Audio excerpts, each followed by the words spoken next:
हगवणेनं हुंड्याच्या जाचाला कंटाळून आत्महत्या केल्याचा धक्कादायक आरोप तिच्या कुटुंबियांनी केलाय। वैष्णवी ही अजित पवार गटाचे मुळशी तालुक्याचे अध्यक्ष राजेंद्र हगवणे यांची सून होती। तिच्या आत्महत्येप्रकरणी 6 जणांवर आत्महत्येस प्रवृत्त केल्याचा गुन्हा दाखल करण्यात आलाय। वैष्णवीचा पती शशांक हगवणे आणि तिची सासू आणि नणंद या तिघांनाही अटक करण्यात आली आहे। तिघांच्या पोलीस कोठडीत 26 मे पर्यंत वाढ करण्यात आली आहे, तर सासरे राजेंद्र हगवणे आणि वैष्णवीचा दीर अजूनही फरार आहे।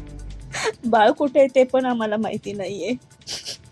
खूप आनंदाने लग्न लावून दिलं होतं आपण त्याचं, पण एवढं वेळ स्वप्न पोरगी एवढी हौसाने सगळं करायची। माझ्या मुलीला न्याय द्या, आज त्या नराधमाला शिक्षा करा, त्याला सोडायचं नाही, संपूर्ण कुटुंबाला सोडायचं नाहीये। शिक्षा ही जन्मठेपेची झाली पाहिजे पूर्ण कुटुंबाला।